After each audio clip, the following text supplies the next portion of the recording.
राम राम। आज श्री रामचरितमानस के अयोध्या कांड के दोहे 23 से 33 तक इन 11 दोहों के भाव को हम ग्रहण करेंगे। भगवान श्री रामचंद्र जी की जो पावन दिव्य लीला है उसमें ये एक मोड़ की तरह है, जहां से अब उनकी लीला वन लीला की तरफ मुड़ जाती है और इसमें माता कैकेयी के द्वारा भगवान श्री रामचंद्र जी को वनवास का वरदान मांग लेना ये इसमें मुख्य भूमिका का निर्वहन करता है। यहां पर माता कैकेयी और मंथरा के प्रसंग से यदि हम देखें तो एक बात तो निश्चित रूप से हम साधकों के लिए उपदेशात्मक है, वो ये कि यहां पे माता कैकेयी का प्रसंग या मंथरा ऐसी है जो किसी को भी राम जी से दूर कर देती है, निष्ठुर बना देती है, हृदय को पत्थर बना सकती है। कोई कितना भी बुद्धिमान या प्रेमी क्यों न हो, ये प्रसंग से उन प्रेमी भक्तों के लिए भी मुख्य रूप से शिक्षा यही है कि आप कितने भी भक्ति की पराकाष्ठा पर क्यों न हो, कुसंग ऐसी चीज है जो आपको वहां से गिरा सकती है। मंथरा ऐसी पात्र है जो आपको राम जी से अलग कर सकती है। मंथरा का काम यही है। साधकों के जीवन में मंथरा अलग अलग रूप धारण करके आती है। मान के रूप में, सम्मान के रूप में, पद प्रतिष्ठा के रूप में मंथरा प्रकट होती है, ममता के रूप में प्रकट होती है, मैं मेरेपन के रूप में प्रकट हो जाती है। क्योंकि देखिए, जैसे माता कैकेयी को भगवान श्री रामचंद्र जी से अगाध प्रेम है, इस प्रेम का वर्णन रामचरितमानस में ही कई बार आया है। महाराज दशरथ जी स्वयं कहते हैं कि तू तो इतना प्रेम करती थी रामचंद्र जी को। और माता कैकेयी जी मंथरा से स्वयं कहती हैं कि मैंने तो कई बार प्रेम की परीक्षा ली है, रामचंद्र जी मुझे बहुत प्रेम करते हैं और मैं उन्हें बहुत प्रेम करती हूं, परंतु फिर भी ऐसी कोई तो बात है जिसने रामचंद्र जी से दूर कर दिया माता कैकेयी को, और ऐसा दूर किया कि चाहकर भी वो फिर उस चीज को बदल नहीं पाई। इस प्रसंग में देखें कि जो वासना थी, वरदान की जो इच्छा थी, जो कामना थी, इसने रामचंद्र जी से दूर तो कर ही दिया, जो अपने हितैषी थे उन महाराज दशरथ जी से भी दूर कर दिया। जो अपने पुत्र भरत जी थे वे भी जीवन भर कैकेयी माता जी से दूर ही रहे, उनसे अपनत्व तो नहीं हो पाया उनका। तो ये मंथरा ऐसी पात्र है जो जीव को राम से भी दूर कर देती है, और संसार में वो जिनको अपना मानता है उनको भी वो छोड़ दे, उनको भी नहीं पाता। हम संसार में यही तो देखते हैं।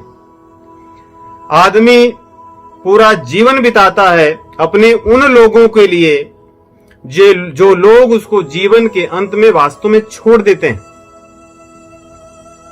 और भगवान के लिए वो जीवन भर कोई समय नहीं लगाता, उनसे तो वंचित रहता ही है, वो रहता है। इसलिए हम साधकों को मंथरा से सदैव बचना चाहिए, यही हमारे लिए शिक्षा है। और मंथरा हमें पता कैसे चलेगी कि मंथरा है? हमारी हितैषी बनकर आएगी। अधिकतर साधकों के भी दो उनकी दुनिया होती है। एक उनके मित्र, अपने जो साधक लोग होते हैं वो होते हैं, दूसरे उनके मित्र अलग तरह के होते हैं, जहां पे मतलब देख दो प्लेटफॉर्म होता है। एक तरह यहां हमारी भक्ति साधना चलती रहती है, दूसरी तरफ हमारा भोग चलता रहता है, जो सांसारिक उत्सव आनंद और जो भी हम कह लें उसको, वो चलता रहता है। हम उसको कभी जोड़ नहीं पाते, दोनों एक अलग दुनिया में चलते हैं। इसलिए हम थोड़ा यहां और थोड़ा वहां दोनों तरफ अपना चलते रहते हैं, लेकिन इससे कुछ होता नहीं अंत में। न तो यहां हम रह पाते हैं और न तो वहां, क्योंकि यहां पे हमने अपना मन नहीं लगाया सत्संग में, भजन में, राम जी में, और वो लोग तो वैसे भी छोड़ने वाले ही थे। और ये लोग अपने बड़े हितैषी बनकर मिलते हैं। ऐसा लगता है कि अगर हम इनको छोड़ देंगे फिर वास्तव में जीवन में होगा क्या? कुछ भी नहीं होना है। इसलिए जीवन में नहीं होगा कुछ ऐसे। हमारे एक मित्र थे, उन्होंने एक सिद्धांत बनाया था। कहते थे कि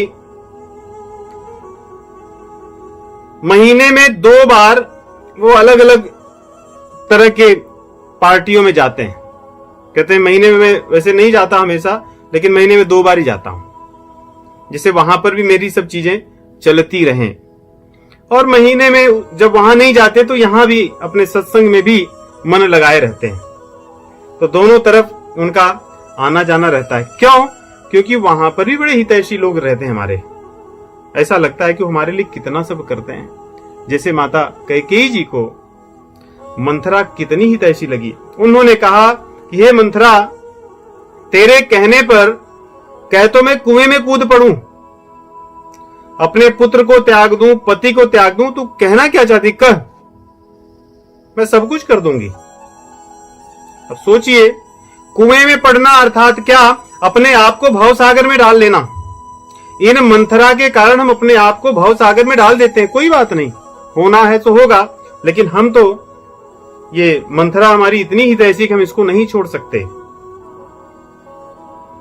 और महाराज दशरथ जी कौन है?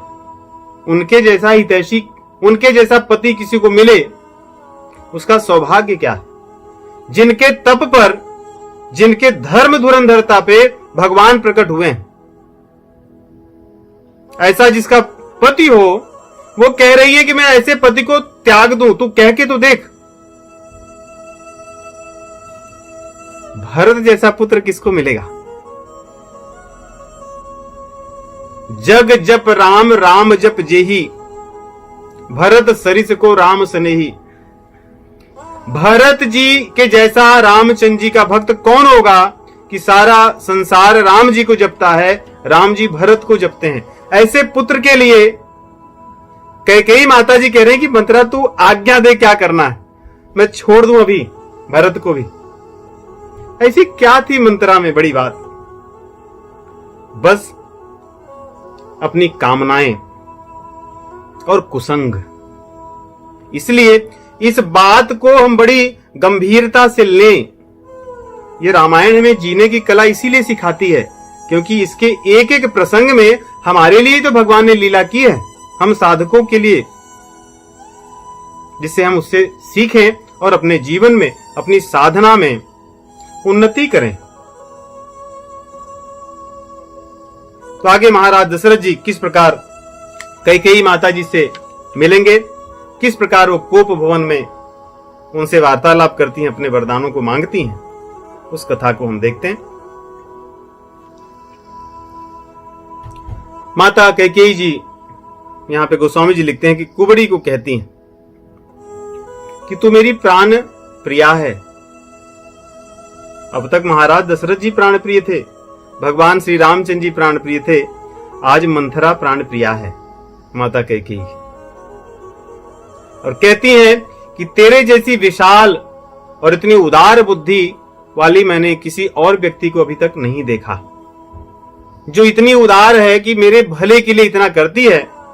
आज तो मैं इस प्रवाह में, धारा प्रवाह में बही जा रही थी, तू तो आकर के मुझे बचा ली, नहीं तो मेरा क्या होता, मैं तो पता नहीं कहां जाती, तू तो मुझे किनारे लगा ली। अगर ये मनोरथ मेरा पूर्ण हो जाता है तो तू तो मेरे आंखों की पुतली है मंथरा, तू जो चाहेगी मैं तेरे लिए सब कुछ करने के लिए तैयार हूं। यहां पर मंथरा ने विपत्ति की बीज को बो दिया है। कहां पर? माता कैकेयी की बुद्धि में। जैसे हम जमीन पे बीज को बोते हैं, वैसे ही माता कैकेयी की बुद्धि में मंथरा ने विपत्ति रूपी बीज को बो दिया है। और मंथरा यहां पे वर्षा ऋतु हो गई है और कपट जो कर रही है वही जल बरस रहा है। तो कपट करके उसने ऐसी लीला रच दी है कि माता कैकेयी जी की बुद्धि से अब दुख का बीज बोया गया है, वो बहुत विशेष प्रकार के दुखों को प्रकट करेगा, जिसके फल ऐसे ऐसे होंगे कि उस दुख रूपी फल से अवधवासियों का सबका सर्वनाश होगा। सभी लोग राम जी से दूर हो जाएंगे। अब देखिए दूसरी बात ये भी, चलो कुसंग था, ठीक है, तो कुसंग से व्यक्ति अपनी ही हानि करता। कई माता जी ने अपनी हानि कर ली, चलो ठीक है भाई, आपने कुसंग किया, आपकी हानि हो गई, बाकी सब लोग बचे रहे। यदि हम समाज के बड़े श्रेष्ठ लोग हैं, यदि हम जितने ही बुरे मार्ग पर चलेंगे, हम अपने साथ साथ सभी लोगों को बुरे मार्ग पर ले जाएंगे। इसलिए हम भगवान मार्ग में लगे हुए कितने भी श्रेष्ठ पद पर हो या संसार में भी किसी बड़े पद पर हो, जब हम कुमार्ग अपनाते हैं उसका प्रभाव सारी समाज को होता है। कैकेयी माता जी के कुसंग से सारा अवध उजाड़ हो गया, कोई नहीं बचा। यहां पर दूसरी तरफ वर्णन गोस्वामी जी कहते हैं कि सब नगर में सभी प्रसन्न हैं। भगवान श्री रामचंद्र जी के बाल सखा दौड़े दौड़े आते हैं, नाच रहे हैं, गा रहे हैं कि आज सखा अब तुम राजा बनोगे, हमारी प्रसन्नता की कोई सीमा नहीं है। हमने जीवन भर भगवान से यही प्रार्थना की। जो हम आज तक शिव जी की पूजा करते थे, ये कुछ और पाने के लिए नहीं, आपको राजा के स्वरूप में देखने के लिए। आज भगवान ने हमारी सुन ली है। वे सब भगवान को बधाई दे रहे हैं, नृत्य कर रहे हैं, गा रहे हैं, अपनी खुशियों को प्रकट कर रहे हैं और भगवान के गुणों की चर्चा कर रहे हैं, कह करके जा रहे हैं, एक दूसरे से कह रहे हैं। बड़ी सुंदर चौपाई गोस्वामी जी लिखते हैं, को रघुबीर सरिस संसारा, शील स्नेह निवाहन हारा, कि रामचंद्र जी के जैसा इस संसार में कौन ऐसा है जो शील और स्नेह ये दोनों का निर्वहन कर ले। शील का अर्थ होता है कोई भी कार्य धर्म के अनुसार दूसरों को कष्ट दिए बिना करना। कई बार हम स्नेह तो करते हैं, लेकिन स्नेह में किसी को कष्ट भी हो जाता है। स्नेह की सीमा का हमें ज्ञान नहीं होता। एक से स्नेह करते हैं तो दूसरों को कष्ट देते हैं। लेकिन रामचंद्र जी का शील और स्नेह दोनों साथ में चलता है। इसमें संतुलन ऐसा है कि कभी किसी को पीड़ा नहीं होती। ये उनके सखा कह रहे हैं और आगे भगवान से प्रार्थना करते हुए मन में चले जा रहे हैं। बड़ी सुंदर चौपाई है, ये हमें प्रतिदिन गाना चाहिए, भगवान से प्रार्थना करनी चाहिए। जेहि जेहि जोनि करम बस भ्रम,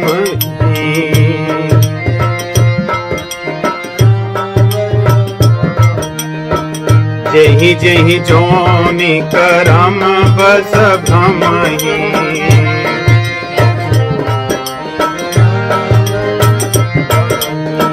तह तह ईश देउ यह हमहि।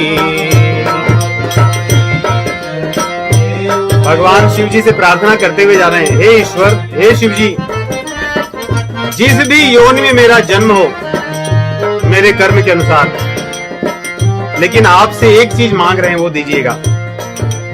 जहां भी जिस रूप में जन्मूं, भगवान शिव जी से प्रार्थना कर रहे हैं। सेवक हम स्वामी सिय नाहु, हो तात हो नाथ यह और निभाहु।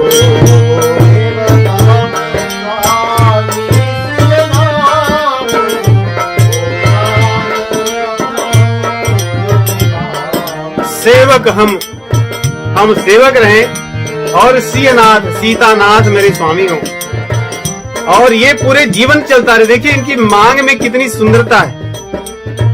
हो नाथ यह और निभाओ। कभी कभी होता है, बचपन में भक्ति तो होती है लेकिन धीरे धीरे फिर नष्ट हो जाती है। लेकिन ये कह रहे हैं कि मैं जहां जन्मूं आरंभ से लेके अंत तक ये भाव बना रहे, जन्म से लेके शरीर छूटने तक। सेवक हम सेवक हम स्वामी सिय नाहु।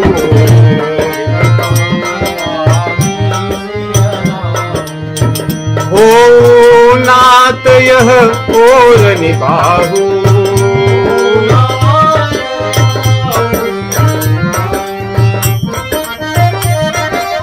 सभी के मन में प्रसन्नता है, केवल दो लोगों के हृदय में पीड़ा है, कैकेयी और मंथरा जी के।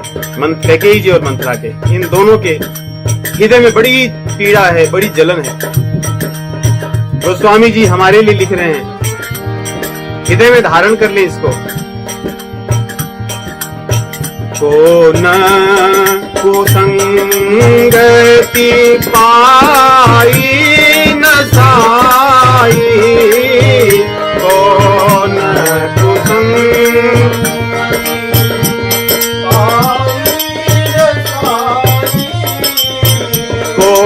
न कुसंगति पाई न साई,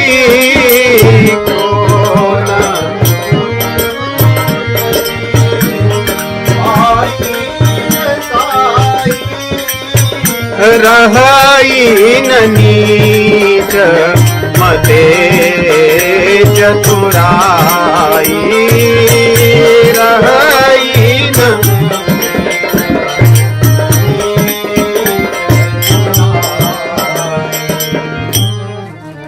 कौन कुसंगति पाई नसाई। कुछ प्रश्न पूछ रहे हैं कि कुसंगत को पाकर किसका सर्वनाश नहीं होता।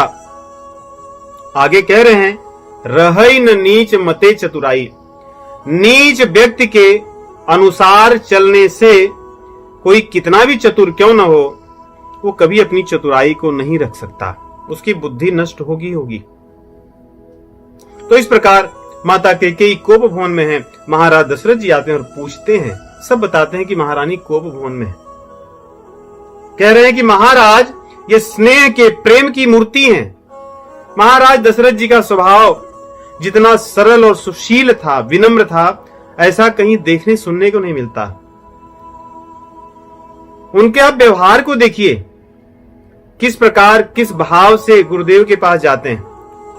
अपने पुत्र के विवाह में महाराज जनक जी के राज्य में किस प्रकार वो व्यवहार करते हैं। कभी अहंकार या किसी प्रकार का अंश नहीं दिखता उनकी भावना में।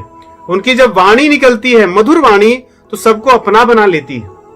गोस्वामी जी कह रहे हैं, ये प्रेम की मूर्ति महाराज दशरथ जी हैं। और आज कैकेयी जी ये निष्ठुरता ने अपनी शरीर धारण कर लिया,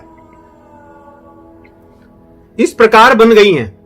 और जब जाते हैं तो जो चौपाई गोस्वामी जी लिख रहे हैं कि महाराज जी ने सुन लिया कि वो कोप भवन में है, उनके पैर कांपने लगे कि कोप भवन में ये अवसर तो आनंद का है। ऐसी क्या बात हो गई कि कोप भवन में कैकेयी है।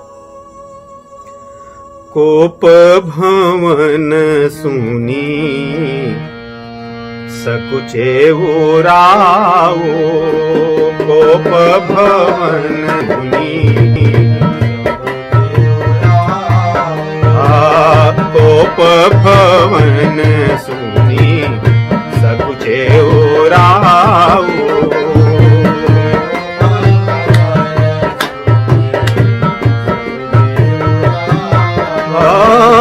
भय बस अगहुना करई न पाऊ,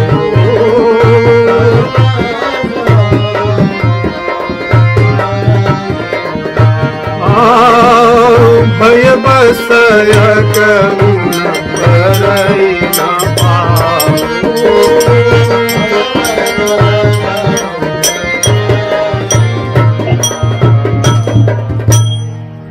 भय बस अगहुन परई न पाऊ। भय बस उनका पैर आगे बढ़ नहीं रहा है, कांप रहा है कि ऐसी क्या बात हो गई। ऐसा तो आज तक कभी नहीं हुआ। किस कारण से कैकेयी कोपवन में गई होंगी? कह रहे हैं कि महाराज दशरथ जी, यहां पे जो शब्द लिखे हैं कई बार इन शब्दों का गलत अर्थ किया जाता है। महाराज काम के अधीन नहीं है। यहां पे गोस्वामी जी प्रश्नार्थक करते हैं। गुरुदेव हमारे लिखते हैं कि गोस्वामी जी प्रश्न पूछ रहे हैं लोगों से कि क्या आपको लगता है कि महाराज दशरथ जी काम के अधीन हैं, इसलिए वो ऐसा भय में हैं कि कैकेयी क्यों है? क्या ऐसा कभी संभव है? इस प्रकार वो प्रश्न पूछ रहे हैं और उनका होंठ सूख गया। उनको बहुत दुख हुआ कि क्या बात है, और जा करके देखते हैं कि वहां पर कैकेयी पड़ी हुई है, मोटे वस्त्र को धारण करके, आभूषणों को दूर फेंक करके, और पूछते हैं कि आखिर कारण क्या है? के हेतु रानी ऋषानी पर सत पानी पति ही नेवारई।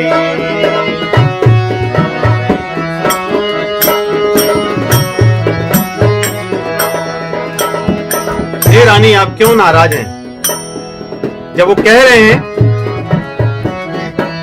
उसने हाथ झटक दिया उनका। महाराज जाकर हाथ पकड़ते हैं। क्या बात है?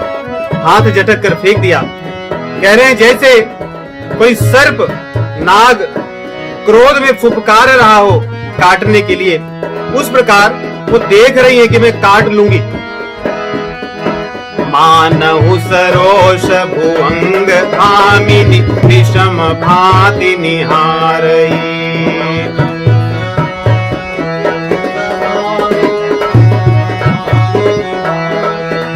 क्रोध में जैसे नाग देखता रहे कि मैं कब काटूं, और जैसी उसकी दो जीभें होती हैं आगे, तो स्वामी जी लिख रहे हैं उसके मन में जो दो वरदान की वासना है, कामना है, वही उसकी दो जीभें हैं। और जो दो दांत होते हैं नाग के, वही ये दो वरदान हैं। दो बासना रसना दसन बर मरम ठाहुर देखई।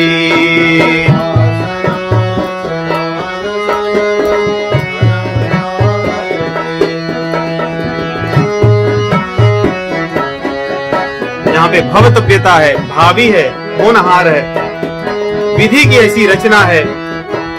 इसलिए यहाँ पे महाराज दशरथ जी, जिनको इंद्र देखकर खड़े हो जाते हैं, आज वे कैकेयी को मनाने में लगे हैं कि क्या चाहिए तुम्हें, क्या बात है। और कैकेयी अवसर देख रही है नाग के रूप में कि कब मैं डस लूं इनको। तुलसी नृपति भवतव्यता बस काम कौतुक लेखई।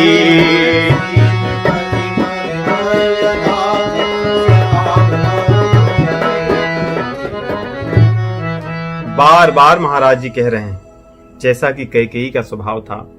माता कैकेयी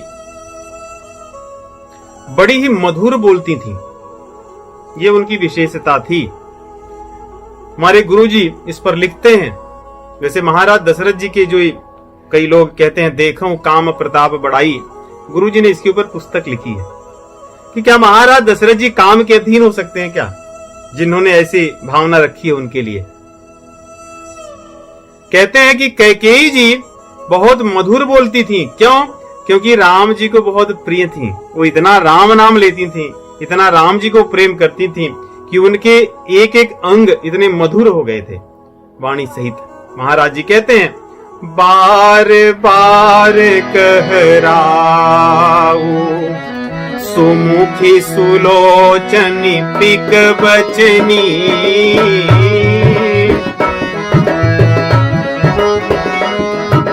कारण मोहि सुनाओ गजगामिनी निज कोप कर।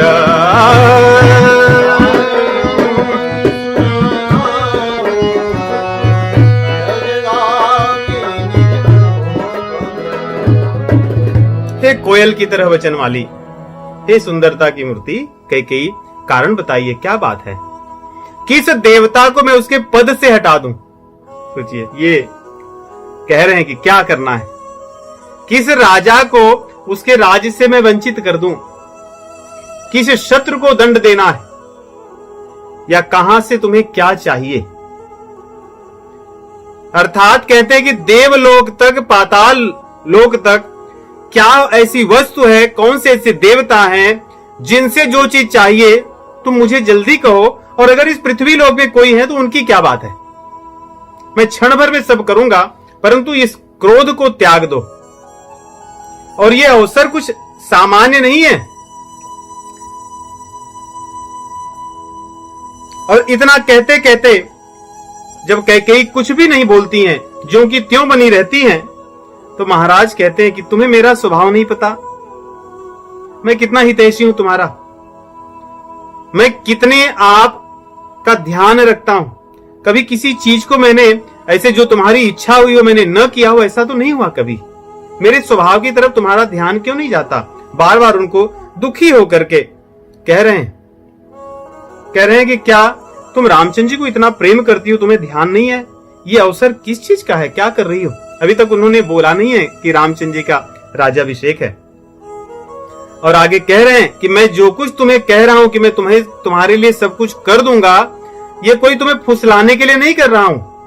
ऐसा कहते कहते महाराज जी ने रामचंद्र जी की सौगंध खा ली, जो कि कैकेयी को मंथरा ने पढ़ाया था कि तुम उनसे तब कहना जब वो सौगंध खा लें।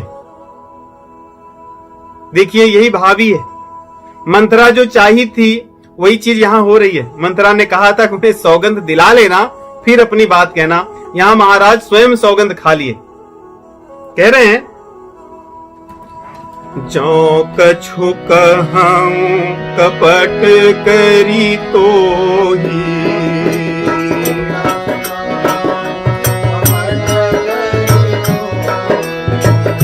भामिनी राम शपथ सतमोही।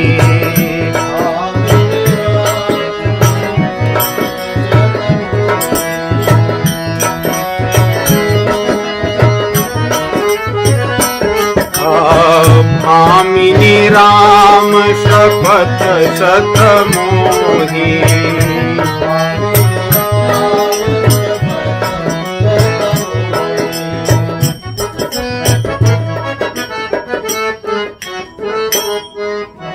कह रहे हे भामिनी, मैं श्री रामचंद्र जी की 100 सौगंध खा रहा हूं कि मैंने तुम्हारे लिए जो कुछ भी कहा कि सब कुछ कर दूंगा, वो मैं तुम्हें फुसलाने के लिए नहीं कह रहा हूं। तुम कहो क्या चाहिए, मैं अभी करूंगा।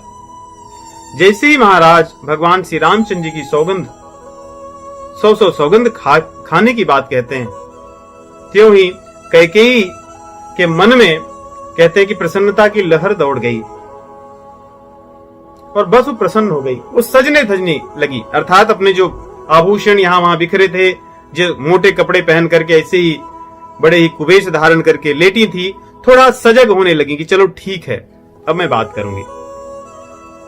तो स्वामी जी लिखते हैं कि जैसे कोई किरातिनियां होती हैं या भीलनी होती है, या मान लीजिए शिकारी है, अपनी तैयारी करता है शिकार को मारने के लिए, धनुष बाण अस्त्र शस्त्र जो भी है उसको सजाता है और निशाने लगाता है, कैकेयी इस समय वही करने लगी। यहां पे महाराज दशरथ जी शिकार हैं, उनके हिरन है, और कैकेयी भीलनी है जो अपने आभूषण इत्यादि को बटोर कर और अब उठकर बोलने के लिए, अर्थात अब उनका वध करने के लिए तैयार हैं। और मन में बड़ी प्रसन्नता हुई और तुरंत उठ गई बिहसते हुए, हंसते हुए। लेकिन महाराज जी कितनी सरलता से, देखिए उनके शब्द जैसे गुरुदेव के पास जाकर कहते हैं अपने मन की बात, कितनी सरलता से जैसे कोई सामान्य व्यक्ति कहे, वैसे ही कैकेयी के सामने कितनी सरलता से बात करें कि कैकेयी भामिनी भयऊ, हे भामिनी, वो बात हो गई कौन सी, भामिनी भयऊ तोर मन भावा।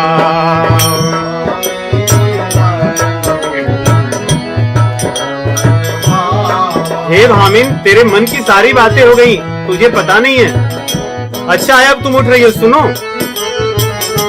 हर घर नगर आनंद बधावा,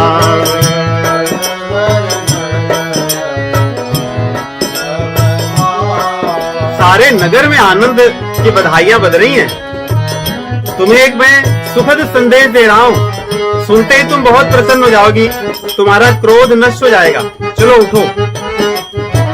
राम ही देव काली जुग राजो,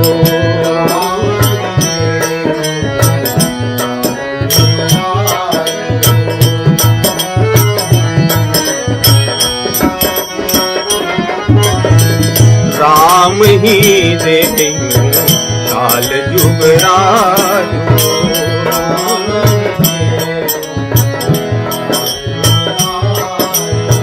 सजहि सुलोचनी मंगल साजो,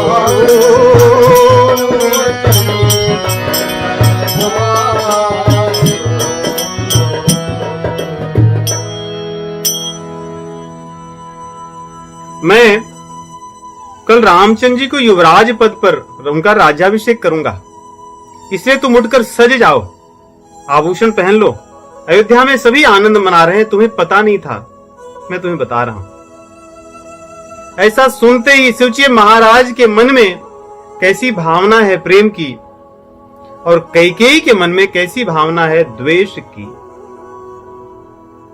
ये प्रसन्न हो रहे हैं, और कैकेयी को जो पीड़ा हुई गोस्वामी जी दो उपमा देते हैं।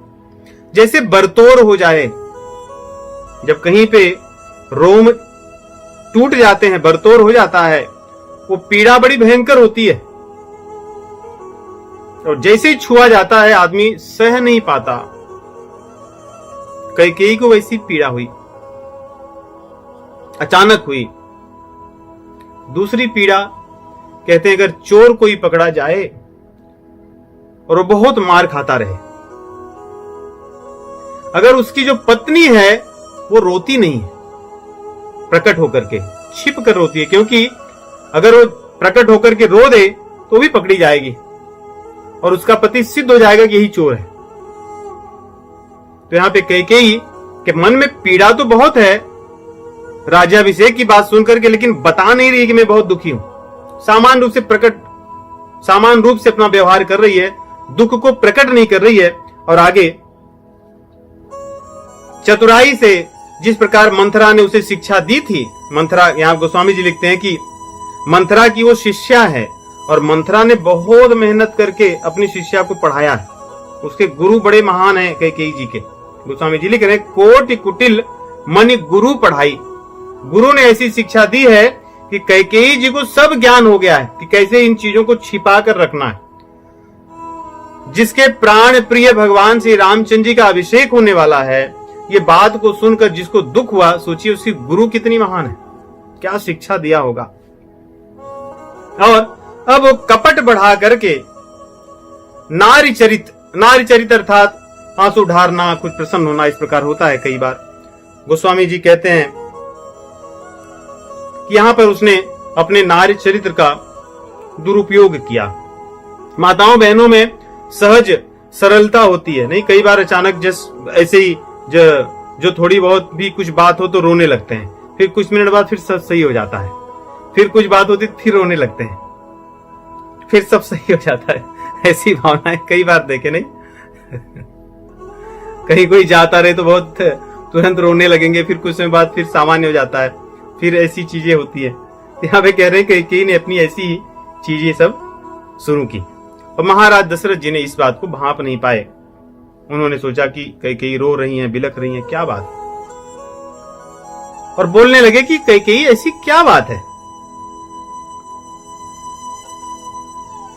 मांगू मांगू पई कहूं प्रिय, कबहु न देहु न लेहु।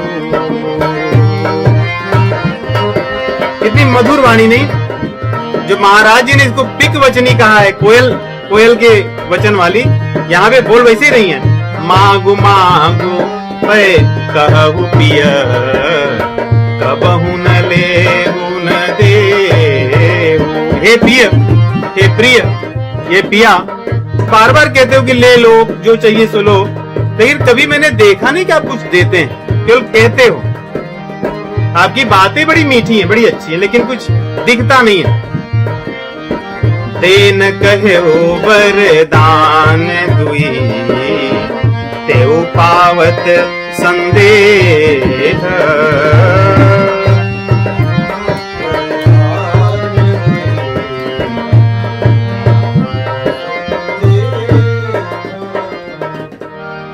हे पिया जी, हमेशा आप ऐसे कहते हैं लेकिन कुछ देते तो नहीं है। इसलिए आपने 2 वरदान मुझे वैसे भी पहले कहा था, सोचती हूँ मांग लूं, लेकिन मुझे नहीं लगता कि आप दोगे, क्योंकि आपका स्वभाव ऐसा नहीं है। सोचिए, इस प्रकार की चाल या बुद्धि कौन सिखाया है? मंथरा जो बड़ी गुरु है, उनकी महान गुरु। अब महाराज ऐसी बात सुन करके बड़े दुखी हुए और बड़े सरल भाव से कहते, नहीं नहीं, मेरा स्वभाव ऐसा नहीं है, मैं ऐसा नहीं करता, जो चाहिए मांग लो। अब फिर भगवान श्री रामचंद्र जी की, फिर महाराज दशरथ जी अपनी बात को सही ढंग से स्थापित करने के लिए कहते हैं देखो, असत्य के समान कोई पाप नहीं होता, और हम लोग तो ऐसे कुल से आते हैं जहां पे सत्य के लिए आदमी तो अपना प्राण दे देता है, वचन के लिए अपने प्राण को दे देते हैं। यही जो प्रसिद्ध चौपाई है सब जगह, रघुकुल रीति सदा चली आई, प्राण जाहु बरु वचन न जाई।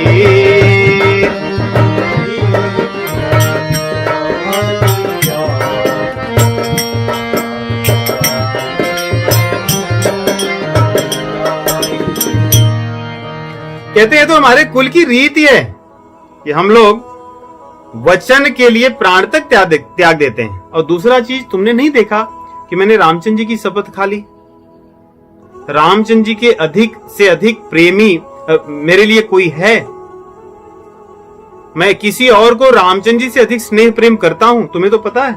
मैंने उनकी सौगंध खा ली है, फिर तुम्हें डरने की कोई बात नहीं है, चिंता करने की कोई बात नहीं है। आप जो चाहिए मन को दृढ़ करके तो मांग लो। जब ऐसा उन्होंने कहा तो यहां गोस्वामी जी उपमा देते हैं, कहते हैं कि ऐसा लगता है जैसे मान लो कि एक सुंदर वन हो, वन में बड़े सुंदर सुंदर पक्षी हो, चहचहा रहे हो, अच्छी अच्छी एकदम मधुर लगने वाली वाणी से बोल रहे हो, और उसी में एक झपट्टा मारने वाला बाज आ जाए, उन पक्षियों को खा जाए, सब जगह आतंक फैला दे। यहां पे कह रहे हैं कि महाराज दशरथ जी जो हैं, उनका जो मनोरथ है, भूप मनोरथ सुभग बन सुख सुविहंग समाज, उनका जो मनोरथ है यही वन है, और उनके इस मनोरथ से पूरे अयोध्या में आनंद आनंद सुख होने वाला है। ये वो पक्षी हैं, और इन पर झपट्टा मारने वाला कौन है? जो कैकेयी के वचन है, भिल्लन जिम छाड़न चहत बचन भयंकर बाज। अब यहाँ पे कैकेयी के वचन उस झपट्टे मारने वाले बाज के समान है, जो वन में पक्षियों को खा जाता है। महाराज के मनोरथ को भी नष्ट करेगा ये वचन, और अयोध्या वासियों के तथा सभी के सुख को, आनंद को भी नष्ट करेगा। अब आगे कह रहे हैं, कैकेयी जी कह रही हैं कितना प्रेम से, देखिए जब जब कह रही बड़े प्रेम से कह रही, वहां पे कहा प्रिय, यहां पे कह रही है प्राण प्रिय। सुनहु प्राण प्रिय भावत जी का। पहला वरदान मांग रही हैं। पहला, हे मेरे प्राण प्रिय, मुझे एक वरदान चाहिए जो मेरे मन को बहुत भाता है। महाराज जी बोले कहो क्या है? देहु एक बर भरत ही टीका।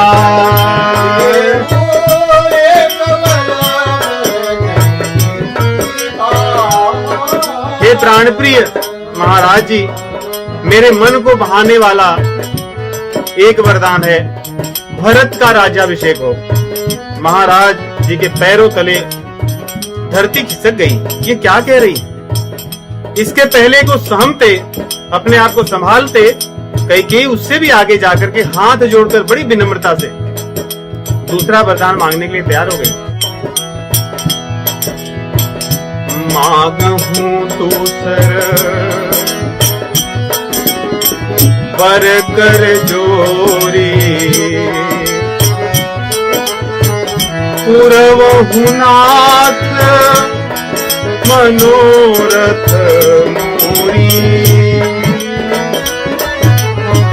हाथ जोड़कर दूसरा वरदान मांगती हूं, मेरे मनोरथ को पूर्ण कीजिए, यदि आप वरदान को देना चाहते हैं तो।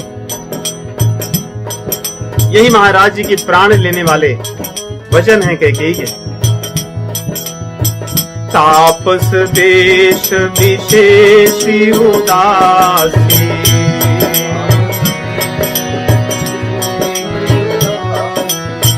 चौदह बरिस राम बनवासी।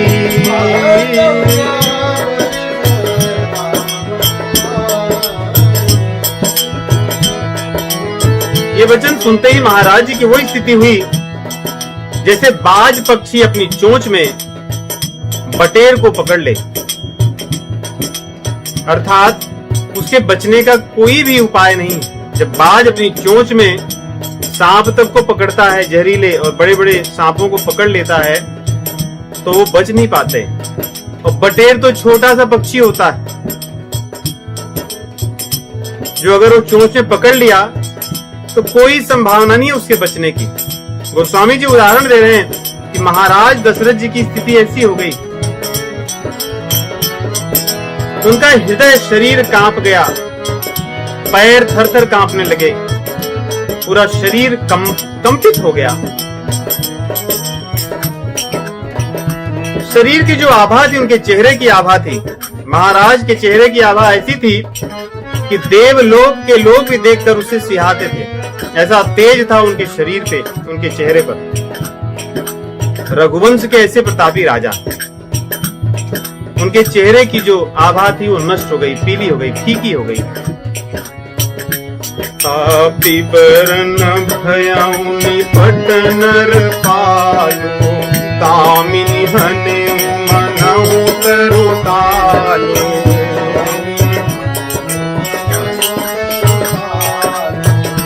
दोनों हाथों को पकड़ के अपने सिर पर पीटने लगे, आंख को बंद कर लिए और ऐसे सोच में पड़ गए कि ऐसी स्थिति किसी की आज तक नहीं हुई थी। इसलिए गोस्वामी जी को उपमा नहीं मिली, तो कहते हैं कि जो शोक है, जो दुख है, ऐसा लगता है उसने शरीर धारण करके महाराज दशरथ जी का स्वरूप धारण कर लिया, अर्थात उनके चेहरे का या शोक का वर्णन कोई कर नहीं सकता। ऐसा दुख हो गया उन्हें क्षण भर में राम जी से दूर होने का। हमाथे हाथ मोदी दो लोचन, तनु धरि सोच लागे जनु लोचन।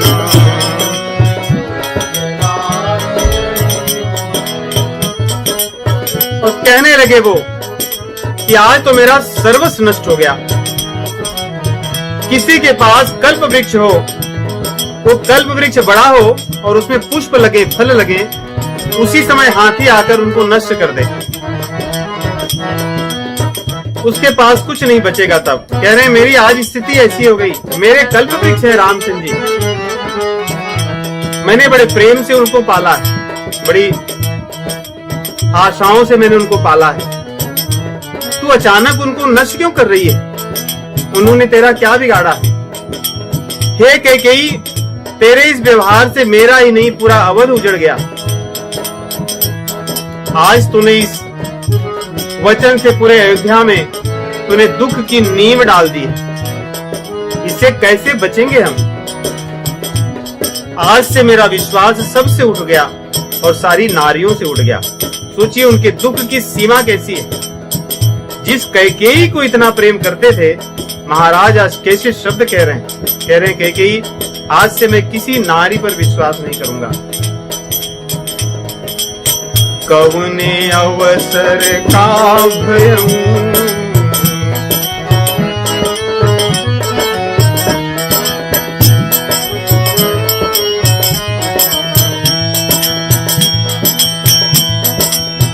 कवने अवसर का भयऊ, गयऊ नारी विश्वास।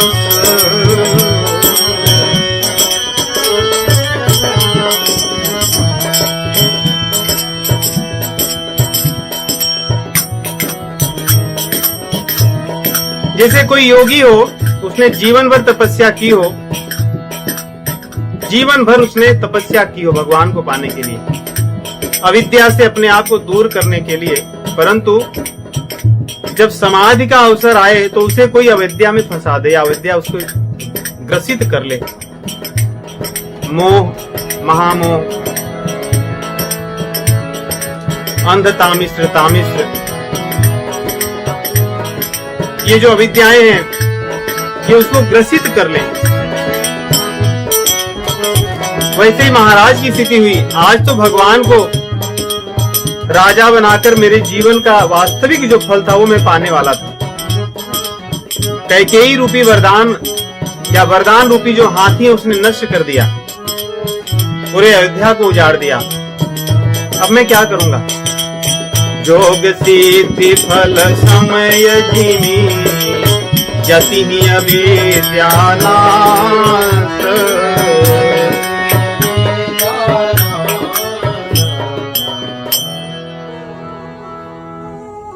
जब महाराज इस तरह बोलने लगे तो कैकेयी ने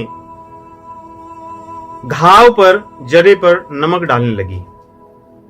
कहती, आपको क्या लगा था कि मैं चबेना मांग लूंगी वरदान के रूप में? चबेना अर्थात भुने हुए अन्न, जैसे हम चने को भून के खाते हैं, मूंगफली को भूनकर खाते हैं, या मुरमुरा होता है, ये चबेना कहा जाता है, जिसको आदमी नाश्ते में ऐसे खाता। क्या आपको लगा था कि मैं चबेना मांगूंगी वरदान के रूप में?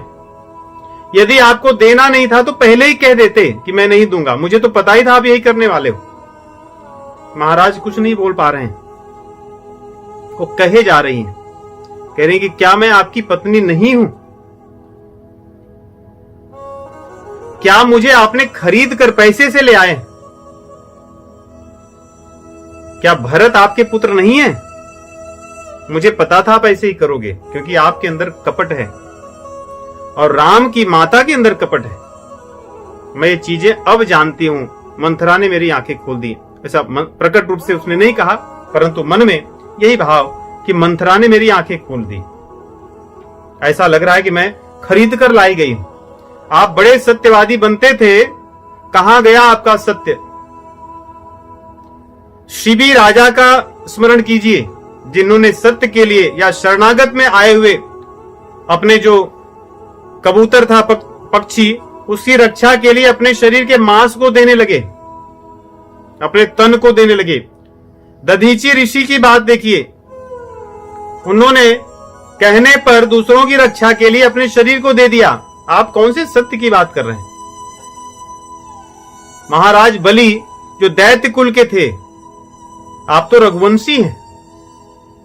उन्होंने अपने वचन के लिए अपना सर्वस्व दे दिया, लेकिन वचन से नहीं मुकरे, वचन से उन्होंने अपना मुंह नहीं मोड़ा। आप कौन से रघुवंशी हैं? आप ही अभी कह रहे थे कि रघुकुल रीति सदा चली आई, प्राण जाए बरु वचन न जाई। देखिए, महाराज को दुख इस बात का है कि रामचंद्र जी को वनवास भेजने की बात कह दी कैकेयी ने। भरत जी को राजा बना देना उनके लिए कोई बड़ी बात नहीं है, क्योंकि उनको पता है रामचंद्र जी राज के भूखे नहीं हैं, उनको राज नहीं चाहिए। और रामचंद्र जी को मैं कह दूंगा कि मैं भरत को राजा बनाऊंगा तो बड़े प्रसन्न होंगे। और वैसे गोस्वामी जी पहले लिखते भी हैं कि रामचंद्र जी के मन में दुख है कि हम सब भाइयों का सभी संस्कार साथ में हुआ, लेकिन राजा मैं ही क्यों बन रहा हूं। वो तो प्रसन्न हो जाएंगे, लेकिन दुख इस बात का है कि रामचंद्र जी को वन भेजने के लिए, और जैसे शारदा जी, सरस्वती जी बड़ी सेवा कर रही इसमें देवताओं की, इसलिए देखिए उन्होंने बात भी क्या कहलवाई माता कैकेयी से। रामचंद्र जी को ही वन गमन के लिए नहीं भेजा, उन्होंने बोला, उन्होंने कहा तापस बेस विशेष उदासी 14 बरस राम बनवासी। तापस बेस में विशेष, उदासी और राम, ये तीनों लोग 14 वर्ष के लिए वनवासी जैसे जीवन जिए। अब यहां पे विशेष अर्थात शंकर, ये शेषनाग के अवतार लक्ष्मण जी हैं, विशेष। और उदासी अर्थात उत्कृष्ट दासी, जो सबसे श्रेष्ठ दासी है रामचंद्र जी की, वो अर्थात जानकी जी। तो सरस्वती जी जैसे मंथरा की वाणी से सब काम करा ली, वैसे ही कैकेयी जी की जिह्वा पर बैठकर वो सारी चीजें कहवा रही हैं जो चीज सत्य उन्हें करवाना है। और इसीलिए कहते हैं कि सरस्वती जी जब जिह्वा पे बैठी हो, उसमें जो मुख से निकलता वही होता है। तो कैकेयी के मुख से उन्होंने निकाला कि भाई रामचंद्र जी के साथ साथ उनकी जो श्रेष्ठ दासी हैं सीता जी, वो और जो विशेष हैं जो शेषनाग के अवतार हैं, वो ये तीनों जन तापस वेश धारण करके वन में चले जाएं। महाराज जी को इसी का दुख है, इसलिए वो कहते हैं कि कोई बात नहीं, मैं तो भरत का राज्याभिषेक कर दूंगा, मुझे उसमें कोई बात नहीं है, मैं प्रसन्न होऊंगा और रामचंद्र भी बड़े प्रसन्न होंगे। राम जी को राज्य का कोई लोभ नहीं है और भरत पर बहुत प्रेम है, इसलिए उनका दोष नहीं है, कौशल्या का दोष नहीं है। न तो रामचंद्र जी ने मुझे कहा, न तो कौशल्या ने कहा, मैं ही स्वयं राजनीति का उपयोग करके, राजनीति के आधार पर छोटे बड़े को देख करके मैंने रामचंद्र जी को राजा बनाने का निश्चय किया था। क्योंकि कैकेयी बड़ी क्रोध में है कि कौशल्या जी ने आपको फुसला करके रामचंद्र जी को राजा बनवाना चाहा, देखती हूं मैं क्या होता है, मैं उनका बदला लूंगी। इसलिए यहां पे महाराज जी कह रहे हैं, कहते हैं राम और भरत ये दोनों मेरे आंख हैं, इनके बिना मैं नहीं रह सकता, इसलिए मैं इनमें भेद नहीं कर सकता, दोनों मेरे लिए समान है। फिर भी यदि तुम्हारी इच्छा है तो मैं भरत को ही ऐसा राजा बनवा दूंगा, इससे कोई समस्या नहीं होगी, तुम्हारी मनोरथ पूर्ण हो जाएगी और सब बातें भी ठीक हो जाएंगी। लेकिन मेरे मन में एक विचार है कि तुमने जो रामचंद्र जी को वन भेजने की बात कही, वरदान मांगा, वो असमंजस है, अर्थात वो अच्छा लग नहीं रहा है, ये दोनों में कुछ तालमेल नहीं। भाई भरत बन जाए राजा, लेकिन रामचंद्र जी को वनवास जाने की क्या बात? वो रामचंद्र जी के लिए, रामचंद्र जी भरत के लिए कोई खतरा तो नहीं बन रहे हैं, उनके लिए कोई संकट तो उपस्थित नहीं करेंगे। इस बात का मुझे दुख है, इसलिए तुम इस बात को बदल दो, पहला वरदान मांग लो, इसके बदले में तुम्हें जो चाहिए सो और मांग लो, मैं दूंगा। कहीं मुझे ऐसा तो नहीं लग रहा है कि कई बार तुम मुझसे बात करते करते कुछ परिहास करती हो, कुछ हंसी मजाक की बात करती हो। मुझे मन में ऐसा भी लग रहा है कि शायद तुम कुछ हंसी मजाक की बात कर रही हो इस समय, सच्ची बात नहीं लगती कि तुम चाह रही हो कि रामचंद्र जी बन जाएं। महाराज जी के मन में ऐसा चल रहा है जैसे ही, और आगे ये भी कह रहे हैं कि रामचंद्र जी का स्वभाव तो देखो ऐसा है कि शत्रु भी उन्हें अपना मानता है। तुम रामचंद्र जी से द्वेष नहीं कर सकती, मुझे पूरा विश्वास है। इसलिए महाराज जी कितने प्रेम से कह रहे हैं, प्रिया हासरिस परिहरहु मागु विचारी विवेक, जही देखूं अब नयन भरी भरत राज अभिषेक। हे प्रिया, विचार करके अपने विवेक से दूसरा वरदान मांग लो, जिससे मैं भरत का राजाभिषेक देख सकूं। यहां पे महाराज कह रहे हैं कैकेयी को, यदि इस वरदान को तुमने नहीं बदला तो भरत का राज्याभिषेक मैं नहीं देख पाऊंगा, मेरे प्राण नहीं रहेंगे। जैसे वो भजन है कि मेरे प्राण न रहेंगे यह दान करते करते, जैसे महाराज दशरथ जी विश्वामित्र जी को कहते हैं कि मैं रामचंद्र जी को दे दूंगा तो मैं जी नहीं पाऊंगा। यहां यही बात कह रहे हैं कि मैं ऐसा नहीं जी सकता। जल के बिना मछली जी सकती है, मणियों के बिना सर्प जीवित रह सकता है, परंतु मैं रामचंद्र जी के बिना नहीं जी सकता। जियई मीन बरु बारी बिहीना, मनी बिनु फनिक जियई दुख दीना।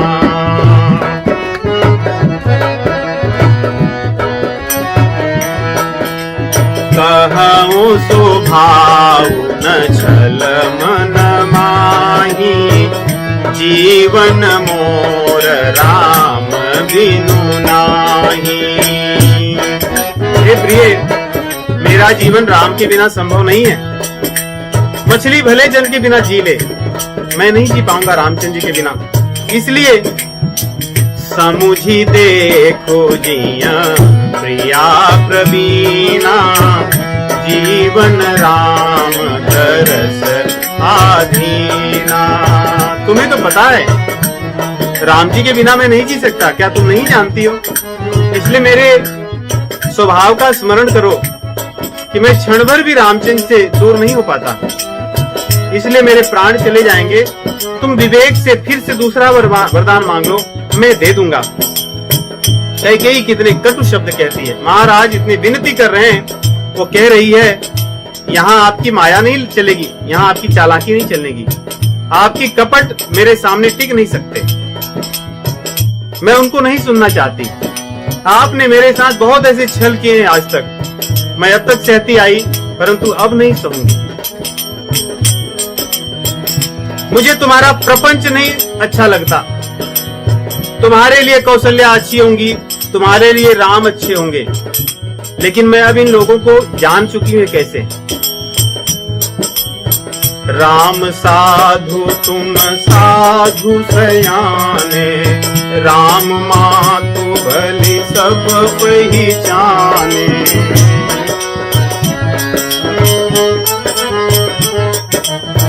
जस कौशिला मोर भलता का, तस फल उन्हीं देव करी साका।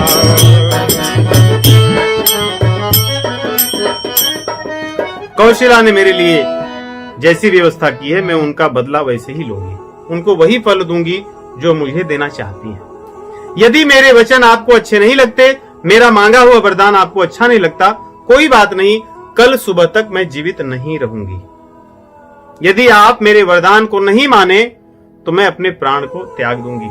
देखिए यहां पर महाराज दशरथ जी कैसे धुरंधर हैं धर्म के, भगवत प्रेम के। चाहते तो कैकेयी को कह देते कि ठीक है तू अपने प्राण को त्याग दे, मैं भगवान के लिए यह काम नहीं करूंगा, लेकिन इनकी हृदय कोमलता देखिए, उन्होंने कैकेयी के लिए अपने प्राण त्याग दिए, अर्थात उसके वचन को मानने के लिए। उसने यहां पे कहा कि होत प्रात मुनि बेश धरी जौन राम बन जाहि, मोर मरण राउर अजस नृप समुझिए मन माहि।